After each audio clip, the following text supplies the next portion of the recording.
Hello বন্ধুরা, কেমন আছেন সবাই? আশা করছি সবাই ভালো। বাইরে প্রচুর বৃষ্টি হচ্ছে। এই সময় অবশ্য গল্প শোনাটা বা গল্প বলাটা বা গল্প পড়াটা প্রত্যেকটা স্টেজে যথেষ্ট উপভোগ্যের সময়। তো বন্ধুরা, অনেকদিন পর একটি গল্প নিয়ে আসলাম। গল্পটি ঠিক যেভাবে ছিল সেভাবে শোনাচ্ছি, তাই আর দেরি না করে মূল গল্পে চলে যাব।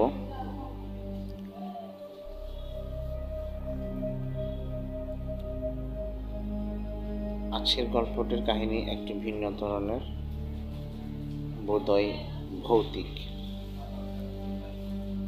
আমি আর শুয়ে থাকতে পারলাম না। অস্তিত্বটা ক্রমশ বেড়েই চলছে। বালিশ সরিয়ে উঠলাম। এত জোরে জোরে বাজ পড়ছে আর মুষলধারে বৃষ্টি হচ্ছে যে মনে হচ্ছে যেন আকাশটাই ভেঙে পড়ল বুঝি। জানালার খড়ির ফাঁক দিয়ে হু হু করে ভেজা স্যাঁতস্যাঁতে ঠান্ডা শিরশিরে একটা হাওয়া অনবরত ঘরে ঢুকে আসছে। সে হাওয়ায় মশারিটা ভারী বিশ্রীভাবে দুলছে, আর তার ছায়াটা দেয়ালে কমা বাড়া করছে। এমন শীতল হাওয়ায় ঠান্ডায় গা শিরশির করারই কথা, কিন্তু আমি স্পষ্ট বুঝতে পারলাম যে আমার কপাল, গলা, বুক, পিঠ ঘেমে উঠেছে। কারেন্ট অফ হয়ে রয়েছে। ঘরের ভিতর ঘুটঘুটে অন্ধকারের আমি একলা।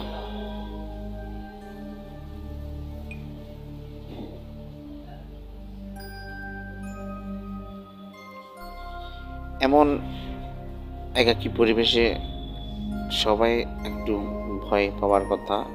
চারিদিকে ঝিনঝিন একটা শব্দ করছে। সেই শব্দের কারণে আমার শরীরের লোমগুলো যেন খাড়া হয়ে আছে। মাঝে মাঝে শরীর ঘামছেও একটু একটু।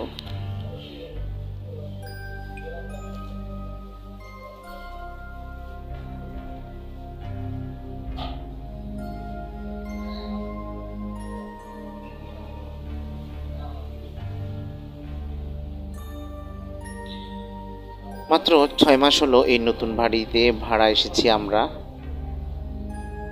আমার ভাই একটা ওষুধ কোম্পানিতে চাকরি করেন, মেডিকেল রিপ্রেজেন্টেটিভ।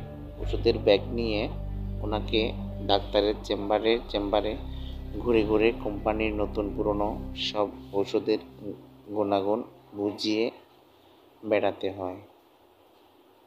কখনো কখনো অন্য জেলায় বা অন্য রাজ্যের শহরেও যেতে হয়। তখন আমাকে একাই থাকতে হয়। তাই আমার নিরাপত্তার খাতিরেই আমার ভাই এই বাড়িটি ভাড়া নিয়েছেন, জেলা সদরের ঠিক মাঝখানে। বাড়িটার বাড়িওয়ালা ও অন্যান্য ভাড়াটে না থাকায় বেশ একটা নিজের বাড়ি অনুভূত হয়। আর এই ব্যাপারটাই আমার ভাইকে খুব টেনেছিল। সে একজন স্বাধীনচেতা ধরনের মানুষ, কারোর কোনো কথা শুনবার মানুষ নন। তাই এত বড় বাড়িতে আমার একদম একলা থাকতে ভয় হওয়ার মৃদু প্রতিবাদটাও একেবারে ঢোকে থেকেনি। আমার মাত্র 2-3 বছর হলো আমরা এই শহরে এসেছি। আগে আমরা অন্য একটা ভাড়া বাসায় থাকতাম। একেবারেই হঠাৎ করে আমাদের এখানে আসা। তবে এখনো আমাদের এখানে থাকতে খুব একটা অসুবিধা হয় না। দাদা সবসময় সতর্ক থাকেন এবং সবসময় আমার কি প্রয়োজন সেটা বুঝতে চেষ্টা করেন। আমি এখানে স্থানীয় একটা স্কুলে টিচিং প্রফেশনে আছি। কাজেই আমাদের মধ্যে দুজনের দিনের বেলায় দেখা খুবই হয়। দাদা তার কাজে চলে যায় আর আমি আমার কাজে চলে যাই। দাদার কথা, নিজের পায়ে দাঁড়াতে হবে, নিজেকে স্বাবলম্বী হতে হবে।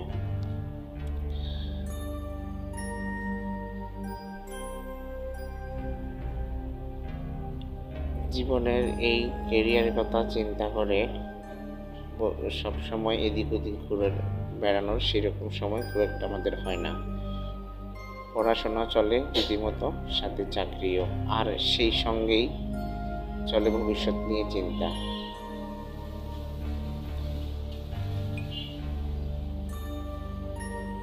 দাদা সবসময় আমাকে বলে পুজো ছাড়া বাড়িতে যাওয়ার কোনো ইচ্ছে তার নাই, এবং আমি যদি যেতে বলি তখন তিনি আমায় বারণ করে।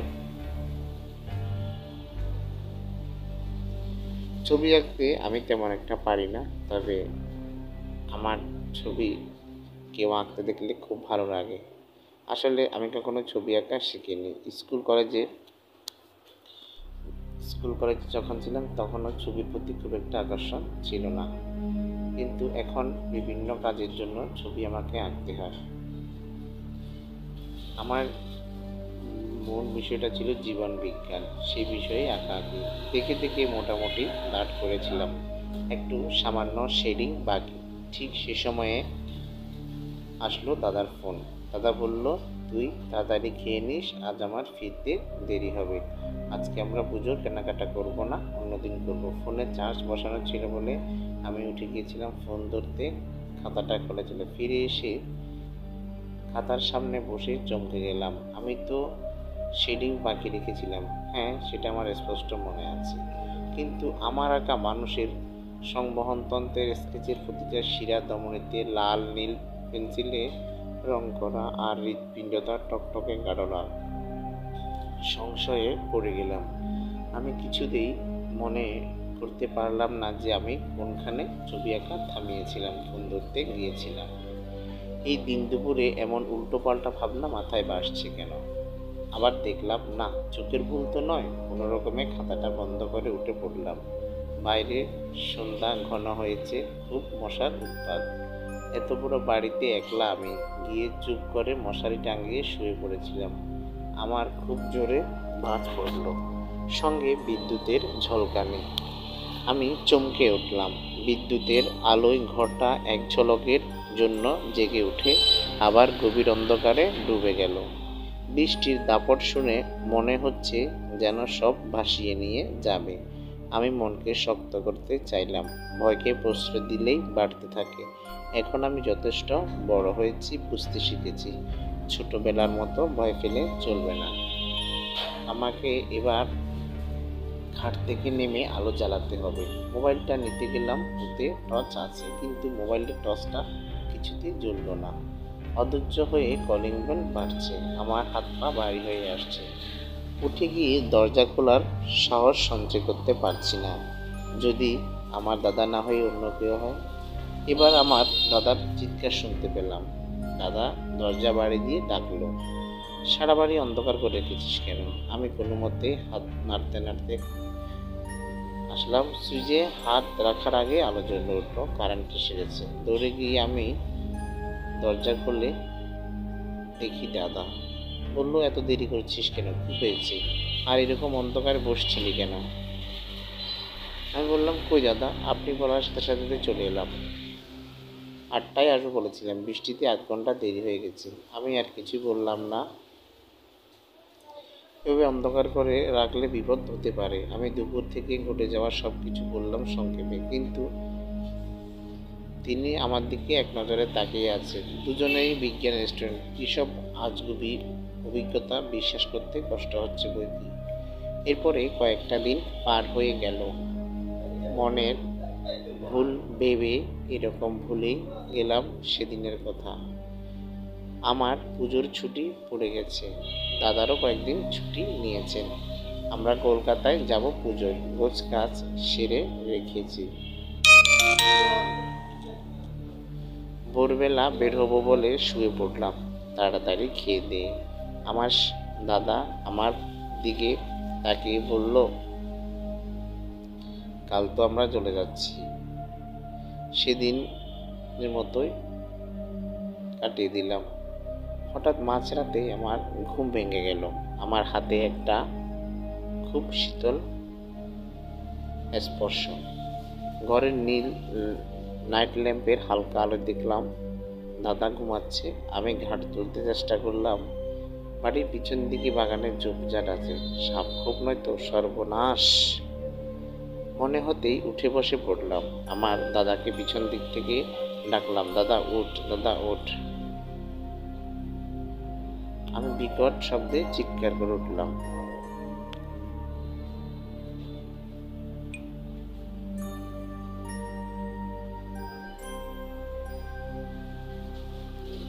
কিন্তু দাদার ওঠার কোনো নামই নেই।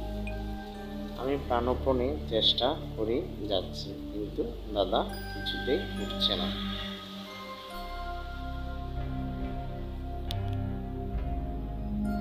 তারপর কিছুটা নিস্তব্ধ নীরব হয়ে গেলাম।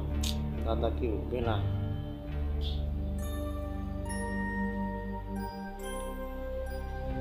তারপর থেকে কলকাতা আমার কাউন্সিলিং চললো অনেক দিন ধরে। একা থাকতে থাকতে মনে একটা আতঙ্ক তৈরি হয়েছে, সব বাস্তব হলো। তবে বাড়িটা পাল্টানোর কথা চলছে। আমরা ভাড়া বাড়িতে ফিরে এলাম, বাড়ি বদল হবে। আসার আগের দিন শুনলাম আমার ঠোঁটের কোণে সেদিন নাকি রক্ত লেগেছিল। দাদা বলল, তুই একটা ডাক্তার দেখা, তোর এই ধরনের প্রবলেম কেন মাঝে মাঝে হয়। আমাকে জিনিসপত্র সব গোছানো হয়ে গেছে। পরদিন খুব সকালে আমরা এই বাড়িটা ছেড়ে দেব। ভোরবেলা ট্রান্সপোর্টের লোকেরা এসে গেছে। অনেকক্ষণ ডাকাডাকি করে শেষে দরজা খোলা পেয়ে তারা ভেতরে ঢুকে এলো। শোবার ঘরে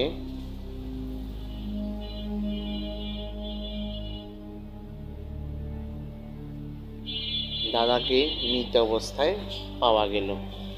গাড়ে শুধু দুটো ফুটো, তবে সকাল হয়ে গেছে, এখনো রোদ চড়েনি।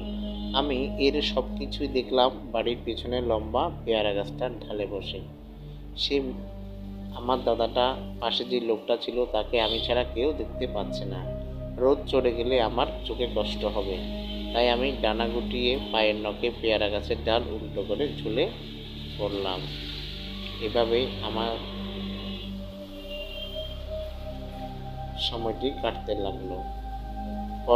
পরদিন সকালে এসে যখন ঘুম ভাঙলো তখন দেখলাম আমার দাদা আর নেই। তাকে কি এক যেন অদ্ভুত শক্তি একেবারে শেষ করে দিল। গল্পটি আজকের মতো এখানে সমাপ্তি। আপনাদের কেমন লেগেছে অবশ্যই জানাবেন। আর যারা যারা আমার চ্যানেলটা সাবস্ক্রাইব করেননি অবশ্যই আমার চ্যানেলটা সাবস্ক্রাইব করে পাশে থাকবেন।